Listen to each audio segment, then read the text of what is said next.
The Tomb Song. There is the Isle of Tombs, the silent isle. There too are the tombs of my youth. There I wish to carry an evergreen wreath of life.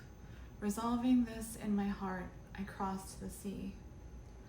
O you visions and apparitions of my youth, O all you glances of love, you divine moments, how quickly you died. Today I recall you like dead friends. From you, my dearest friends among the dead, a sweet scent comes to me, loosening heart and tears. Verily, it perturbs and loosens the heart of the lonely seafarer. I am still the richest and most enviable, I the loneliest. For once I possessed you, and you still possess me. Say, to whom fell as to me such rose apples from the bow? I am still the heir of your love and its soil, flowering in remembrance of you with motley wild virtues, O you most loved ones. Alas, we were fashioned to remain close to each other, you fair and strange wonders, and you came to me in my craving, not like shy birds, but like trusting ones to him who trusts. Indeed, fashioned for loyalty, like myself, and for tender eternities, I must now call you after your disloyalty, you divine glances and moments. I have not yet learned any other name. Verily, you have died too soon for me, you fugitives. Yet you did not flee from me, nor did I flee from you. We are equally innocent in our disloyalty. To kill me, they strangled you, songbirds of my hopes. Indeed, after you, my dearest friends, malice has ever shot its arrows to hit my heart. And it hit, for you have always been closest to my heart, my possession and what possessed me. That is why you had to die young and all too early. The arrow was shot at my most vulnerable possessions, at you, whose skin is like down, and even more like a smile that dies of a glance. But this word I want to speak to my enemies. What is all murder of human beings compared to that which you have done to me? What you have done to me is more evil than any murder of human beings. You have taken from me the irretrievable. Thus I speak to you, my enemies, for you murdered the visions and dearest wonders of my youth. My playmates you took from me, the blessed spirits. In their memory I lay down this wreath and this curse against you, my enemies, for you have cut short my eternal bliss, as a tone that breaks off in a cold night. Scarcely as the gleam of divine eyes it came to me, passing swiftly as a glance. Thus spoke my purity once in a fair hour, all beings shall be divine to me.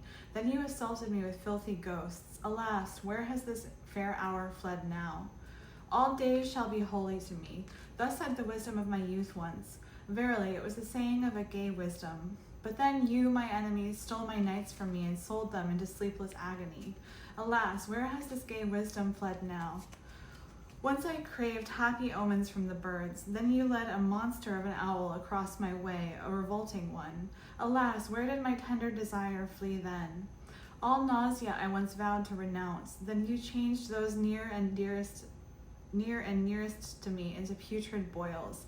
Alas, where did my noblest vow flee then?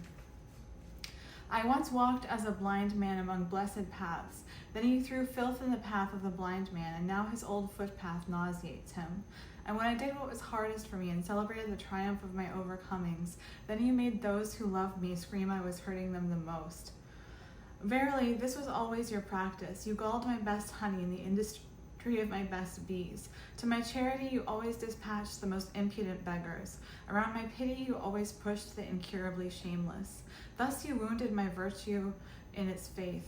And whenever I laid down for a sacrifice even what was holiest to me, your piety immediately placed its fatter gifts alongside, and in the fumes of your fat what was holiest to me suffocated. And once I wanted to dance as I had never danced before. Over all the heavens I wanted to dance. Then you persuaded my dearest singer, and he struck up a horrible, dismal tune. Alas, he tooted in my ears like a gloomy horn. Murderous singer, tool of malice, most innocent yourself, I stood ready for the best dance when you murdered my ecstasy with your sounds. Only in the dance do I know how to tell the parable of the highest things, and now my highest parable remained unspoken in my limbs. My highest hope remained unspoken and unredeemed. And all the visions and consolations of my youth died. How did I endure it? How did I get over and overcome such wounds? How did my soul rise again out of such tombs? Indeed, in me there is something invulnerable and unburiable, something that explodes rock. That is my will. Silent and unchanged, it strides through the years. It would walk its way on my feet, my old will, and its mind is heart of heart and invulnerable. Invulnerable am I only in the heel. You are still alive and your own self, most patient one. You have still broken out of every tomb. What in my youth was unredeemed lives on in you. And as life and youth you sit there, full of hope, on yellow ruins of tombs. Indeed, for me, you are still the shatterer of all tombs. Hail to thee, my will. And only where there are tombs are there resurrections. Thus sang Zarathustra.